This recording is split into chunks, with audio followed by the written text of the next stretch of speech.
World map. Africa মহাদেশে এমন একটা দেশ আছে যেটাকে মিনি আফ্রিকা বলা হয়।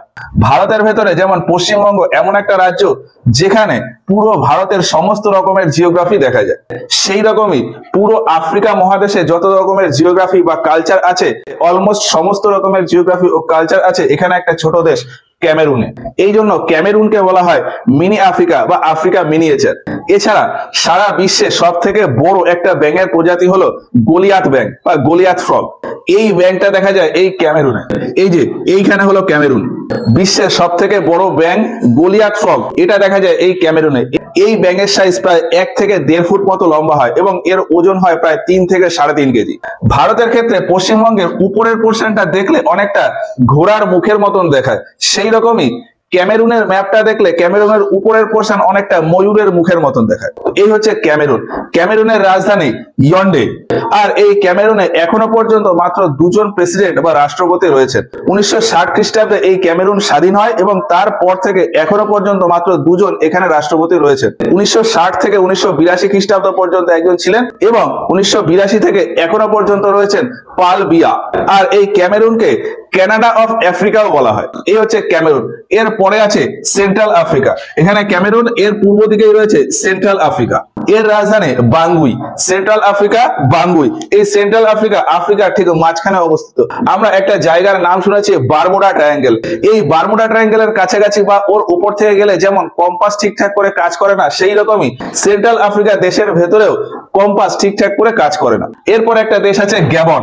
এই যে ক্যামেরুন, ক্যামেরুনের দক্ষিণ দিকে এইখানে হলো গ্যাবন। পুরো আফ্রিকার ভেতরে পার্সেন্টেজ ওয়াইজ সব থেকে বেশি বনভূমি বা জঙ্গল রয়েছে এই গ্যাবনে। প্রায় 85%-এরও বেশি এরিয়া জুড়ে রয়েছে ফরেস্ট এরিয়া। কোন একটা দেশের ভেতর পার্সেন্টেজ ওয়াইজ সব থেকে বেশি বনভূমি রয়েছে দক্ষিণ আমেরিকা মহাদেশের ভেতর একটা দেশ সুরিনাম। এই সুরিনামে সব থেকে বেশি পার্সেন্টেজ ওয়াইজ ফরেস্ট রয়েছে, প্রায় 93%।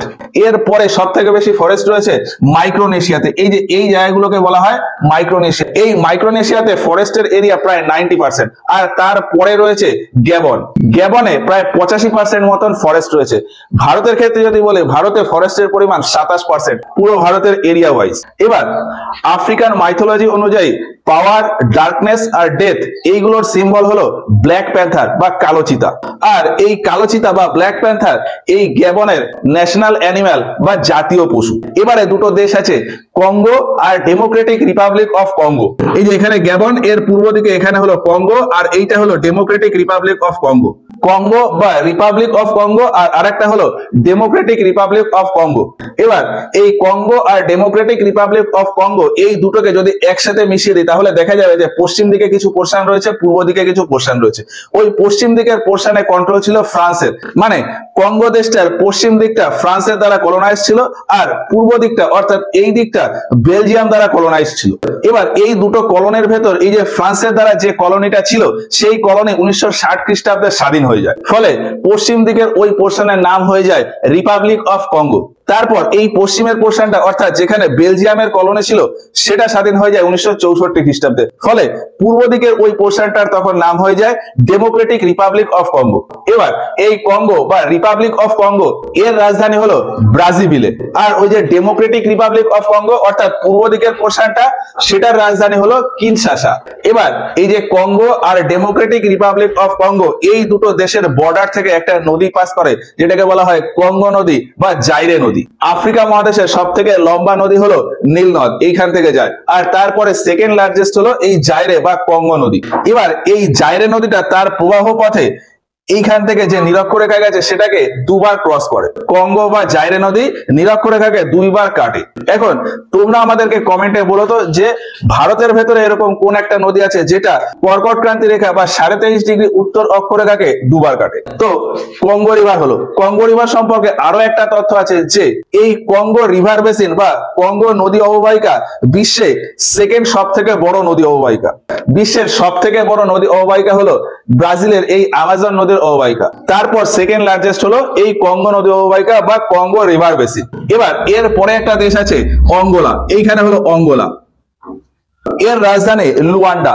অঙ্গোলা, লুয়ান্ডা বা লন্ডা। এই অঙ্গোলার প্রশাসনিক ব্যবস্থা এরকমই যে এই দেশের কোন সরকারি বিল্ডিং মানে গভর্নমেন্ট বিল্ডিং, কোন মিলিটারি ইনস্টলেশন, কোন কি ইনফ্রাস্ট্রাকচার মানে ঐতিহ্যবাহী কোন স্থান, এই সব জায়গার ফটো তোলা নিষিদ্ধ এবং বেআইনি। এই অঙ্গোলা ইউরেনিয়াম আর হীরের খনির জন্য ফেমাস। লাস্ট 2016 সালে এই অঙ্গোলা থেকে সব থেকে বড় সাইজের কালারলেস ডায়মন্ড বা হিরে পাওয়া গেছে, যার ওজন 404.2 ক্যারেট। এই হিরেটা যে ডেটে পাওয়া গেছে অর্থাৎ 2016 সালের 4 ফেব্রুয়ারি, সেই ডেটের নাম অনুসারে এই হিরেটার নাম হয়ে যায় 4 ফেব্রুয়ারি স্টোন। এরপরে এখানে দুটো দেশ আছে, জাম্বিয়া আর জিম্বাবুয়ে। এই যে যেমন কঙ্গো আর ডেমোক্রেটিক রিপাবলিক অফ কঙ্গো দুটো একই দেশ ছিল, সেই রকম এখানে জাম্বিয়া আর জিম্বাবুয়ে এই দুটো আগে একই দেশ ছিল। এই দুটো দেশকে তখন একসাথে মিলিয়ে বলা হতো রোডেশিয়া। এই রোডেশিয়ার উপরের পোর্শনকে বলা হতো নর্থ রোডেশিয়া আর নিচের পোর্শনকে সাউথ রোডেশিয়া। নর্থ রোডেশিয়া অর্থাৎ উত্তরের পোর্শন প্রথমে 1964 খ্রিস্টাব্দে স্বাধীন হয়ে যায় এবং তার নাম হয়ে যায় জাম্বিয়া। পরে 1980 খ্রিস্টাব্দে এই সাউথ রোডেশিয়া সেটাও স্বাধীন হয়ে যায় এবং তার নাম হয়ে যায় জিম্বাবুয়ে। বর্তমানে এই যে জাম্বিয়া, এর রাজধানী হলো লুসাকা আর জিম্বাবুয়ের রাজধানী Harare. Zambia Lusaka, Zimbabwe Harare. আর জাম্বিয়ার যে কারেন্সি সেটা হলো কোয়াচা বা কাচা, আর অন্যদিকে জিম্বাবুয়ের মুদ্রা হলো ডলার, জিম্বাবুয়েন ডলার। এবার এই জাম্বিয়া সম্পর্কে একটা তথ্য বলি।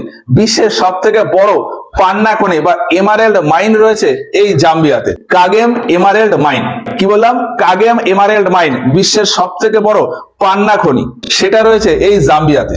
আর এই জাম্বিয়া সম্পর্কে আরেকটা ইন্টারেস্টিং ফ্যাক্ট হলো যে এই জাম্বিয়া একটা ল্যান্ডলক কান্ট্রি, মানে এর চারিদিক থেকে দেশে ঘেরা, এর কোনো দিকে কিন্তু সমুদ্র নেই, তবু এই জাম্বিয়াতে বিচ দেখা যায়। সেটা হলো এখানে একটা লেক বা হ্রদ, টাঙ্গানিকা লেকের জন্য। আমরা যদি এখানে একটুখানি ম্যাপটা দেখি, এইটা হলো ডেমোক্রেটিক রিপাবলিক অফ কঙ্গো, এইখানে হলো জাম্বিয়া, এই যে এইটা হলো জাম্বিয়া, আর এইখানে রয়েছে তানজানিয়া। এই তিনটে দেশের মাঝখানে মানে বর্ডারে একটা লেক রয়েছে, টাঙ্গানিকা লেক। এই লেকে বিচ দেখা যায়, আর ওই বিচের জন্যই বলা হয় যে এই জাম্বিয়া দেশটা একটা ল্যান্ডলক কান্ট্রি হওয়া সত্ত্বেও এখানে বিচ রয়েছে। এবারে আসি জিম্বাবুয়ে সম্পর্কে। এই পাশে যেরকম কঙ্গো আর ডেমোক্রেটিক রিপাবলিক অফ কঙ্গো এই দুটো দেশের মাঝখানে ছিল কঙ্গো নদী, সেই রকমই এখানে জাম্বিয়া আর জিম্বাবুয়ে এই দুটো দেশের বর্ডারে রয়েছে জামবেসি নদী। বিশ্বের সব থেকে বড় জলপ্রপাত ভিক্টোরিয়া জলপ্রপাত, সেটা এই জামবেসি নদীর উপর অবস্থিত। তবে এখানে এর একটা লোকাল নাম আছে, সেটা হলো মোসিও এটুনা। কি বললাম? মোসিও এটুনা বা দ্য স্মোক দ্যাট থান্ডার্স। এবার এই যে ভিক্টোরিয়া ফল বা ভিক্টোরিয়া জলপ্রপাত, এর থেকে কিছুটা এগিয়ে গিয়ে সামনে একটা হ্রদ রয়েছে, বিশ্বের সব থেকে বড় ম্যানমেড লেক কোরিবা লেক। বিশ্বের সব থেকে বড় ম্যানমেড লেক হলো কোরিবা লেক, যেটা এই ভিক্টোরিয়া ফল বা ভিক্টোরিয়া ওয়াটারফল সেখান থেকে কিছুটা সামনে এগিয়ে। আর এই লেকটাও ওই জাম্বিয়া আর জিম্বাবুয়ে এই দুটো দেশের বর্ডারে অবস্থিত, এবং এই লেকটা মেইনলি তৈরি করা হয় জলবিদ্যুৎ তৈরির জন্য। এখানে যে জলবিদ্যুৎটা তৈরি হয় সেটা এই জাম্বিয়া আর জিম্বাবুয়ে দুটো দেশেই ভাগ হয়ে যায়। এবার এই জিম্বাবুয়ে সম্পর্কে আরো দু একটা কথা আছে, যেমন এখানে টোটাল 16টা অফিসিয়াল ল্যাঙ্গুয়েজ, এর ভেতর একটা অফিসিয়াল ল্যাঙ্গুয়েজ আছে সোনা।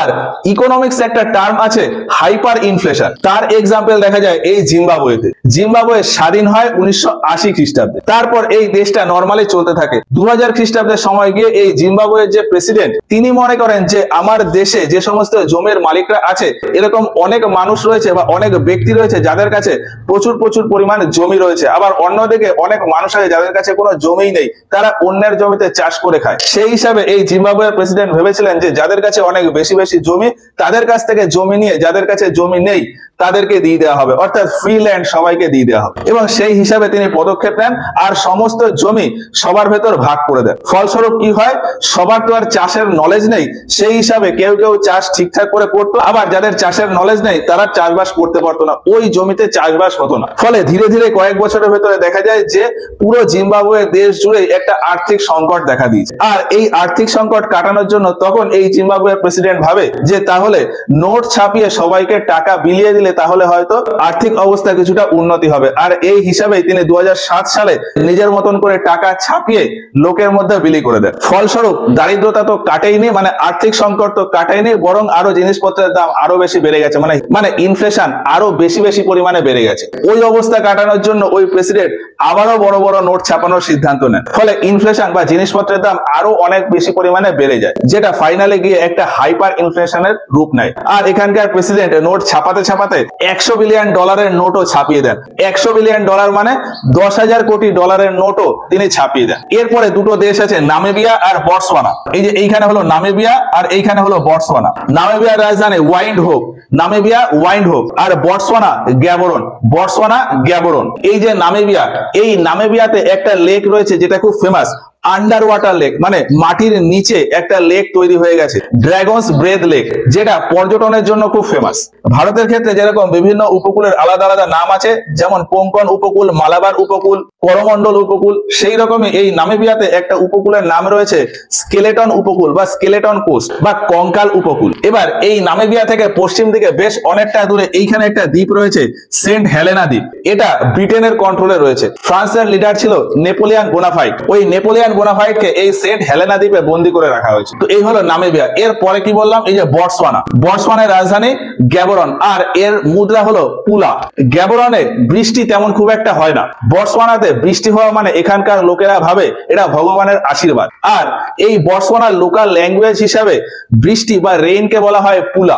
সেই হিসাবে এই বটসওয়ানার যে কারেন্সি তার নাম হলো পুলা। এই যে বটসওয়ানা, এটা বিশ্বের second largest producer of diamond, মানে হীরের উৎপাদনে বিশ্বে দ্বিতীয় নম্বরে রয়েছে বটসওয়ানা। 1 নম্বরে রয়েছে রাশিয়া, রাশিয়াতে সব থেকে বেশি হীরের উৎপাদন হয়, তারপর বটসওয়ানাতে। আর 3 নম্বরে রয়েছে কানাডা। বটসওয়ানার নিচে রয়েছে সাউথ আফ্রিকা। এই সাউথ আফ্রিকা বা দক্ষিণ আফ্রিকাও ডায়মন্ড প্রোডাকশনের ক্ষেত্রে খুব ফেমাস। এবার দুটো মরুভূমি আছে, নামিব মরুভূমি আর কালাহারি মরুভূমি। নামিব মরুভূমিটা হলো এই নামিবিয়া এলাকায়, আর কালাহারি মরুভূমিটা হলো এই বটসওয়ানা এলাকায়। তো কি কি দেশ দেখলাম, Cameroon, central Africa, Gabon, Congo মানে রিপাবলিক অফ কঙ্গো, তারপর ডেমোক্রেটিক রিপাবলিক অফ কঙ্গো, তারপর Angola, Zambia, Zimbabwe, Namibia, Botswana. এর পরে রয়েছে South Africa, Mozambique, Madagascar, Tanzania, Kenya, Uganda, Somalia. তো এইগুলো আমরা এর পরের ক্লাসে গিয়ে আলোচনা করব।